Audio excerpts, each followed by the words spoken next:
नमस्कार दोस्तों, Dharmendra Tiwari life channel पर आप सभी का स्वागत है। यदि आप लोगों ने चैनल को सब्सक्राइब नहीं किया है तो प्लीज़ चैनल को ज़रूर सब्सक्राइब कर लें और बेल आइकन को ज़रूर प्रेस करें, जिससे मैं कोई भी नया वीडियो अपलोड करूं तो आपको उसका नोटिफिकेशन मिल जाए और जिससे आपका क्लास जो है सस्पेंड ना हो। इसलिए आप बेल आइकन को ज़रूर प्रेस करिए। आइए हम बिना देर किए हुए क्लास स्टार्ट करते हैं। आज हम आपसे इतिहास में पाषाण काल के बारे में बात कर रहे थे, तो उसी चैप्टर को आगे बढ़ाते हुए हम आज विशेष रूप से तीसरी बात मैंने आपको बताई थी कि पाषाण उपकरण एवं काल विभाजन, उनके बारे में हम आज चर्चा करेंगे।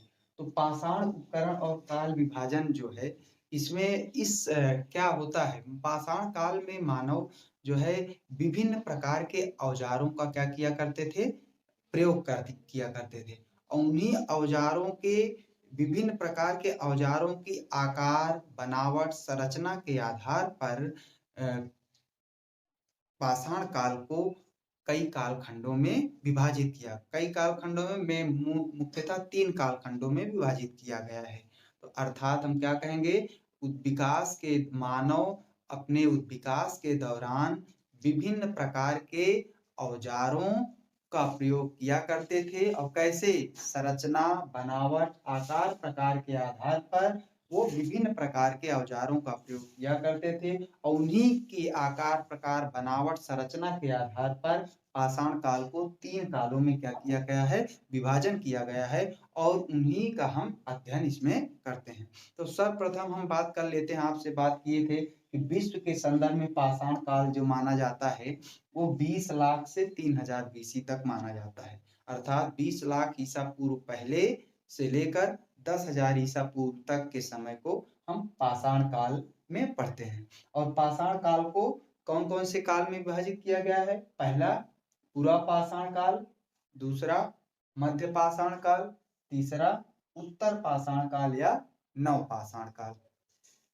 पूरा पाषाण काल का मतलब पुराना, प्राचीन, और पाषाण काल का मतलब पत्थर का समय। तो प्राचीन काल में जो पत्थर के उपयोग किए जाते थे, उन्हीं के नाम के आधार पर इनका नाम क्या पड़ गया, पूरा पाषाण काल, जिसे हम इंग्लिश में बोलते हैं पैलियोलिथिक एज। कौन सा है? पैलियोलिथिक एज, पूरा पाषाण काल। और दूसरा है मध्य पाषाण काल, जिसे हम क्या बोलते हैं, मेसोलिथिक एज, अर्थात पत्थर का काल जो मध्य समय में था, बीच का समय, उसे हम बोलेंगे मेसोलिथिक एज। और अगला आपका उत्तर पाषाण काल या नव पाषाण काल। नव का मतलब न्यू, तो वही न्यू से क्या बना है, नियोलिथिक एज। कौन सा है? Neolithic as.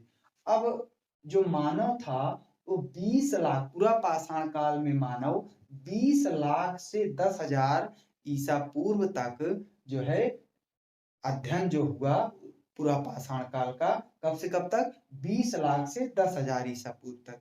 इसमें पूरा पाषाण काल में मानव क्या किया? आज मानव मुख्य रूप से क्या था? शिकारी था, आखेटक था।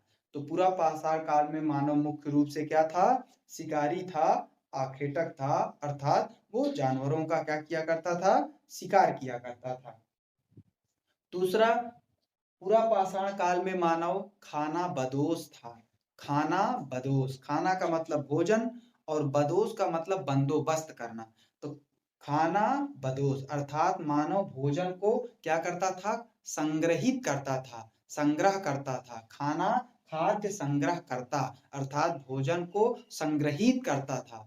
तो संग्रहित करने का मतलब होता है कि उस समय भोजन की व्यवस्था तो इतनी रहती नहीं थी, तो जो भी चीजें रहती थी उनमें से कुछ चीजें जितना उनको जरूरत होती थी खा लेते थे और भोजन को क्या कर लेते थे? संग्रहित कर लेते थे, फिर उसको आगे के समय में भोजन करते थे। तो पूरा पाषाण काल में आदि मानव क्या थे? शिकारी थे, शिकार करते थे और खाना बदोश थे। खाना बदोश का मतलब भोजन संग्रहित करते थे, इकट्ठा करते थे। खाना बदोश उसी को या खाद्य संग्रह करता कहते हैं। और इस पूरा पाषाण काल में सबसे बड़ी महत्वपूर्ण अगर कोई खोज थी तो कौन सी खोज थी? आग की खोज। पूरा पाषाण काल में सबसे महत्वपूर्ण खोज कौन थी? आग की खोज। आग की खोज के बाद आदि मानव आग में पकी हुई मांस का प्रयोग करने लगे। अर्थात उसके पहले जब आग की खोज नहीं हुई थी पाषाण काल में, तब मानव कच्चे मांस का प्रयोग किया करते थे, अच्छा अर्थात कच्चे मांस खाया करते थे। लेकिन जब आग की खोज हो गई तो मानव कैसे मांस खाने लगे? आग में पकी हुई मांस का प्रयोग करने लगे अर्थात खाने लगे। अब सबसे बड़ी बात ये होती है कि कैसे वो उनको नॉलेज हुआ कि आग में पकी हुई मांस का हम प्रयोग करें। तो मानव पेड़ों पर निवास करते थे, तो पेड़ों पर मानव निवास करते थे तो कच्चे मांस खाया करते थे। तो कच्चे मांस को पेड़ों पर बैठ के आदि मानव खा रहे थे और अचानक से उनके हाथ से कच्चा मांस क्या हो गया? गिर गया और नीचे आग जलाया करते थे। आग इसलिए जला के रखते थे जिससे जंगली जानवर, खतरनाक जानवरों से उनकी क्या हो सके? सुरक्षा हो सके। तो जंगली जानवरों से सुरक्षा के लिए आदि मानव पेड़ के नीचे आग जला के रखते थे और ऊपर पेड़ पर बैठकर निवास करते थे जिससे उनके जंगली जानवरों से किसी प्रकार की दिक्कत ना हो। तो पेड़ पर बैठकर वो कच्चे मांस का सेवन कर रहे थे। तो अचानक किसी कारणवश उनके हाथ से वो कच्चा मांस छूट गया और जाके किसमें गिर गया? उस आग में गिर गया और आग में गिरने के बाद उसको जब आदि मानव उस मांस को वहां पर निकाले तो उसको उसका टेस्ट किए तो उसका टेस्ट और अच्छा लगा। तो तब से इसीलिए उसके बाद से मानव आग में पकी हुई मांस का प्रयोग करने लगे अर्थात भोजन के लिए पकी आग में पकी हुई मांस का प्रयोग करते थे। तो इस तरीके से पूरा पाषाण काल हो गया। मध्य पाषाण काल में का काल जो आ जाएगा कितना? 10,000 से 6,000 बीसी। पहले कितना था पूरा पाषाण काल में? 20 लाख से 10,000 और मध्य पाषाण काल में कितना आ जाएगा? 10,000 से 6,000 ईसा पूर्व। और इसमें भी मानव मुख्य रूप से क्या था? आखेटक ही था, शिकारी ही था और खाना बदोश अर्थात खाद्य संग्रह करता था अर्थात भोजन को संग्रहित करता था। और इसमें सबसे महत्वपूर्ण बात ये थी कि मानव जो है अंतिम संस्कार करने लगा अर्थात इसके पहले पूरा पाषाण काल में मानव को अंतिम संस्कार के बारे में कोई ज्ञान नहीं था। अंतिम संस्कार का मतलब होता है कि अपने पूर्वजों का अंत्येष्टि करना अर्थात दफनाना या आग में जलाना या उनको जो है क्या कहते हैं इस तरीके से संस्कार करना क्या कहलाता है? अंत्येष्टि कहलाता है। तो सर्वप्रथम मानव अंत्येष्टि संस्कार किस किस काल में आया? पाषाण काल में। तो कौन से पाषाण काल में? तो आप वहां पर बोलेंगे मध्य पाषाण काल में मानव अंतिम संस्कार भी करने लगा। शवाधान, शव को क्या करने लगे? दफनाने लगा। इससे पहले के मानव शव को दफनाते नहीं थे, जैसे जो जहां मर जाता था, मृत्यु हो जाती थी, उसकी लाश वहीं पड़ी रहती थी इसके पहले। लेकिन मध्य पाषाण काल में मानव शव को दफनाने लगा अर्थात सर्वप्रथम मध्य पाषाण काल में मानव को अंत्येष्टि संस्कार आया। अब हम बात करते हैं उत्तर पाषाण काल या नव पाषाण काल। उत्तर पाषाण काल में मानव मुख्य रूप से भोजन उत्पादन करने लगा। भोजन उत्पादन करने लगा। भोजन उत्पादन का मतलब अर्थात अस्थायी रूप से कृषि करने लगा। कृषि मानव खेती करने लगा अर्थात अब यहाँ पर अस्थायी रूप से है लेकिन सर्वप्रथम मानव खेती कृषि करना कब प्रारंभ किया? तो मध्य पाषाण काल में। वहां पर जब हम भारत के संदर्भ में पढ़ेंगे तो वहां पर हम आपको विशेष रूप से वहां पर इसका वर्णन करेंगे। अभी तो हम विश्व के संदर्भ में बात कर रहे हैं तो वहां पर आपको थोड़ा थोड़ा सा ज्ञान दे रहे हैं। इसके बाद जब हम भारत के संदर्भ में बात करेंगे तो वहां पर हम आपको डिटेल में वर्णन करेंगे। तो यहाँ पर मध्य उत्तर पाषाण काल में मानव भोजन उत्पादन करने लगा अर्थात मानव अस्थायी रूप से कृषि का मतलब खेती करने लगा और मानव पशु पालने लगा। क्या पालने लगा?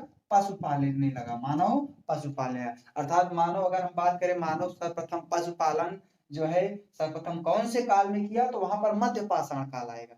ठीक है ना? अस्थायी रूप से पशुपालन का साक्ष्य कहाँ मिलता है? नव पाषाण काल में। और मानव सबसे पहले कौन से पशु का पालन किया? तो कुत्ता। मानव सबसे पहले मानव के द्वारा पाला गया प्रथम जीव, प्रथम पालतू जीव कौन था? तो कुत्ता था। मानव के द्वारा पाला गया प्रथम जीव क्या था? कुत्ता। क्योंकि मानव कुत्ते को पालते थे तो मानव को जंगली जानवरों से उससे सुरक्षा मिलती थी, तो इसलिए पहला पालतू जानवर कौन था? कुत्ता। उसके बाद भेड़, बकरी ये सब आगे आए लेकिन पहला पालतू जानवर कौन था? कुत्ता था। ठीक है। तो यहाँ पर उत्तर नव पाषाण काल में मानव भोजन उत्पादन करने लगा, खेती अस्थायी रूप से करने लगा, अस्थायी रूप से पशुपालन करने लगा, अस्थायी रूप से निवास करने लगा।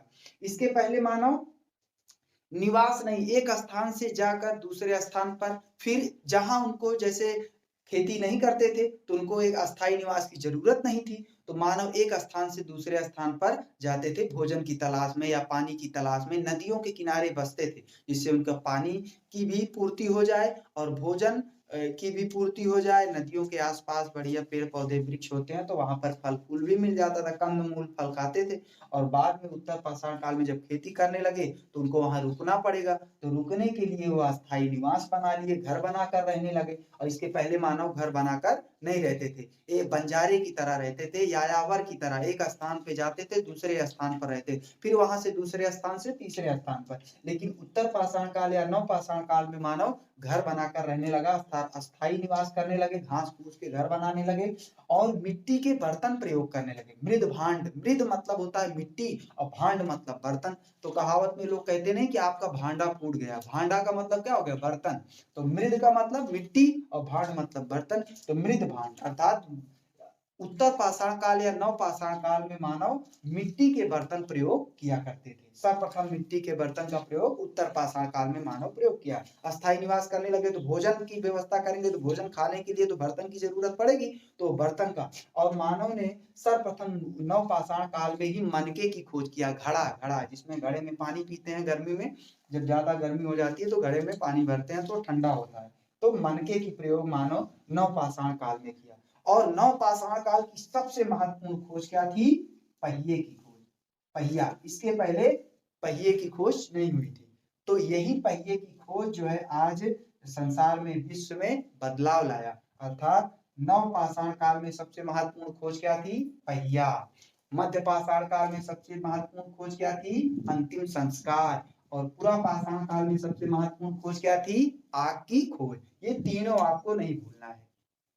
पूरा पाषाण काल में सबसे महत्वपूर्ण आग की खोज, मध्य पाषाण काल में अंतिम संस्कार और मध्य पाषाण काल में पहला पालतू जानवर कुत्ता, पहला पालतू जानवर कुत्ता। तो मानव सर्वप्रथम पशु किसमें पाला करते थे, किस काल में, मध्य पाषाण काल में। सर्वप्रथम मानव किस किस काल में प्रारंभ किए, मध्य पाषाण काल, लेकिन अस्थायी रूप से नव पाषाण काल में, और अस्थायी रूप से पशुपालन नव पाषाण काल में, अस्थायी रूप से आवास नव पाषाण काल में, भोजन उत्पादन करने लगे नव पाषाण काल में, मिट्टी के बर्तन सर्वप्रथम प्रयोग किए नव पाषाण काल में, घड़े का प्रयोग किया नव पाषाण काल में, और पहिए की खोज हुई सर्वप्रथम नव पाषाण काल में। अब इसके आगे की हम बात करेंगे भारत में पाषाण काल, तो इसकी चर्चा हम अगली क्लास में करेंगे, लेकिन थोड़ा सा हम आपको यहाँ पर उसके बारे में वर्णन कर लेते हैं। तो भारत में पाषाण काल जो है, हमने आपको बताया था 5 लाख ईसा पूर्व से लेकर कब तक, 3000 ईसा पूर्व तक पढ़ा जाता है।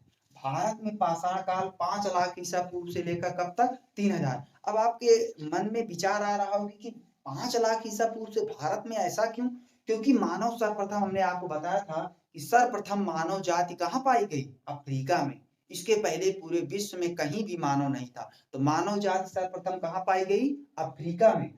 कब, 20 लाख ईसा पूर्व, 20 लाख ईसा पूर्व मानव जाति अफ्रीका में, मतलब मानव की विकास हुआ, मानव का अफ्रीका में विकास हुआ, वहां से पूरे विश्व में मानव का क्या हुआ, जो है विस्तार हुआ। तो अफ्रीका में 20 लाख ईसा पूर्व थे, तो इतनी दूर तो भारत पहुंचने में तो समय लगेगा ना, तो उनको कोई नॉलेज नहीं किस दिशा में, अभी आपको ज्ञान ना हो किस दिशा में हमें जाना है, कहीं जाना हो, और वहां का अगर आपको रास्ता ना मालूम हो, तो आप पता नहीं कितने दिन में, अगर किसी से पूछे ना तो पता नहीं कितने दिन में पहुंचेंगे। तो मानव ऐसे भ्रमण करते करते करते करते लगभग 15 लाख वर्ष लगा भारत पहुंचने में। तो भारत पहुंचने में मानव को, आदि मानव को 15 लाख वर्ष लग गए। इसीलिए मानव जब भारत पहुंचा तो 5 लाख ईसा पूर्व पहुंचा। कब पहुंचा, 5 लाख ईसा पूर्व। अफ्रीका में मानव 20 लाख ईसा पूर्व में था, वहां से मानव, आदि मानव का प्रसार हुआ, प्रारंभ हुआ, और धीरे धीरे प्रसार होते होते होते 15 लाख वर्ष बाद मानव आके भारत पहुंचा, इंडिया में। तो भारत में इसीलिए हम जब पाषाण काल पढ़ते हैं तो कितने लाख ईसा पूर्व पढ़ते हैं, 5 लाख ईसा पूर्व से 3000 ईसा पूर्व तक भारत में पाषाण काल पढ़ते हैं।